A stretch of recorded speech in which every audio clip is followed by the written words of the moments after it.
ये जो हंसता हुआ कपल आपने अभी इस वीडियो में देखा है, ये कोई नॉर्मल कपल नहीं है, बल्कि इस कपल ने अभी कुछ दिनों पहले ही एक मर्डर किया है। और मर्डर भी किसी गैर इंसान का नहीं किया है, मर्डर करा गया है इस लड़की के फादर का। उन्हें मारा गया है 70 बार चाकू से और 42 बार तो चाकू उनके सर पर मारा गया है। इतनी भयानक मौत दी गई है इनके फादर को। लेकिन आखिर ये लोग इतना ज्यादा खुश क्यों हैं? और आखिर क्यों मारा गया है इनके फादर को? और आखिर क्या बैक स्टोरी है इनके कहानी की? और आप भी जानकर शॉक हो जाएंगे कि ये क्या हरकतें कर रहे थे पकड़ने जाने वाले से कुछ मोमेंट पहले तक।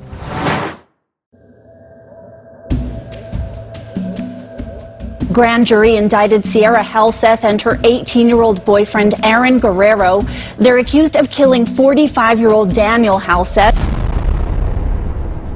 तो आइए इस घटना को शुरुआत से शुरू करते हैं। इस कहानी में है 45 साल के हंसते खेलते fit Daniel Helseth. Hi friends, I hope you're having a beautiful day. You're all blessed. इनका एक बहुत ही नॉर्मल रिलेशन था अपनी बेटी के साथ, जैसे हर फादर का उनकी बेटी के साथ होता है। ये एक लविंग फादर थे और ये बहुत क्लोज थे सियरा के, स्पेशली तब जब वो छोटी हुआ करती थी। Look at them go. It's time to head up. ऐसी काफी सारी वीडियोस डैनियल अक्सर अपने सोशल मीडिया अकाउंट पर डालते रहते थे। उनका एक बहुत ही प्योर रिलेशन नजर आता है उनकी बेटी के साथ और सियरा भी उनके बहुत क्लोज थी। लेकिन बहुत शौक वाली बात है, डैनियल ने कभी सपने में भी नहीं सोचा होगा कि उनकी ये छोटी सी सियरा उनका एक भयानक मर्डर कर देगी। फास्ट फॉरवर्ड करते हैं पर 2020 में, ज्यादा पुरानी बात नहीं है, आज से करीब 4 साल पहले सियरा 15 साल की हो चुकी थी और जून 2020 में वो स्टार्ट करना डेट करती हैं 17 साल के एरन को। एरन गरेरो ये वो शख्स हैं जिसको आपने वीडियो की स्टार्टिंग में देखा था। एरन और सियरा लास वेगास में अपनी फैमिलीज के साथ रहा करते थे। इन दोनों ने डेट करना स्टार्ट करा जून 2020 में और डेट करने के सिर्फ 5-6 महीने बाद ही ये डिसाइड करते हैं कि ये लास वेगास से लॉस एंजलिस शिफ्ट हो जाएंगे अपनी फैमिलीज को छोड़कर। दिसंबर 2020 में इस प्लान के बारे में इनकी फैमिलीज को पता चल जाता है।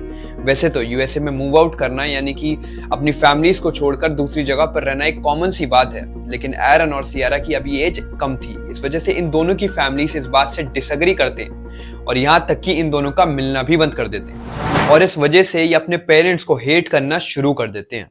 ये पिक्चर है डैनियल और सियरा की जो फेसबुक पे पोस्ट करी गई थी 30 जनवरी 2021 को, डैनियल की मौत से लगभग 3 महीने पहले। इस पिक्चर में दोनों कितने खुश नजर आ रहे हैं, लेकिन अंदर ही अंदर सियरा अपने फादर से हेट करा करती थी। 7 अप्रैल 2021 डैनियल अपनी जिंदगी का आखिरी पोस्ट शेयर करते हैं इंटरनेट पर। Good night friends, a great message on the billboard. Billboard पे मैसेज लिखा होता है, do you believe in God, he believes in you. जैसा कि उन्हें पता था कि क्या होने वाला है उनके साथ। अगले ही दिन 8 अप्रैल 2021 को एरन अपने घर से भाग जाता है सियरा को मिलने और उसी मॉर्निंग वो नजर आते हैं एक सीसीटीवी कैमरा में शॉपिंग करते हुए कुछ औजारों की। जैसा कि आपको सीसीटीवी फुटेज में नजर भी आ रहा होगा, वो दोनों क्लीनिंग लिक्विड्स भी लेते हैं, मानो जैसे किसी जगह की सफाई करनी हो। और इस सीसीटीवी फुटेज के बाद से ये दोनों कहीं गायब हो जाते हैं और उसी दिन डैनियल की एक्स वाइफ को एक अनयूजुअल एक्टिविटी नजर आती है उनके और डैनियल के जॉइंट बैंक अकाउंट में से। डैनियल और उनकी एक्स वाइफ के बैंक अकाउंट में से पैसे निकाले जा रहे थे, जो बहुत ही अनयूजुअल था, ऐसा कभी होता नहीं था। इस वजह से डैनियल की एक्स वाइफ को शक होता है और वो डैनियल को कॉल भी करती है, लेकिन उनकी कॉल आउट ऑफ रीच जाती है। इसके बाद वो उनकी बेटी सियरा को भी कॉल करती हैं, लेकिन उसकी भी कॉल आउट ऑफ रीच जाती है। फिर वो कुछ मैसेज भेजती हैं सियरा को जिसका कोई रिप्लाई नहीं आता।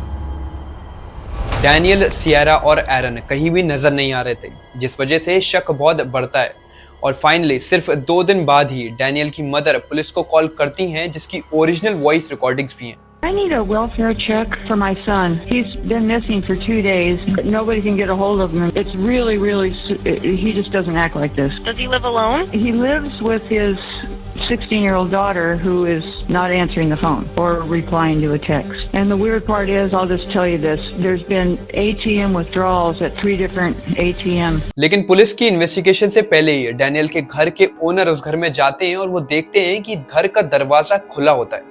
डैनियल की गाड़ी गायब होती है और उनके घर से जलने की बदबू आ रही होती है। वो पहले ऊपर जाते हैं और एक एक रूम में डैनियल को चेक करते हैं, लेकिन डैनियल कहीं भी नहीं मिलते। फिर वो नीचे आते हैं और गैराज में जाते हैं और गैराज में वो एक डेड बॉडी देखते हैं।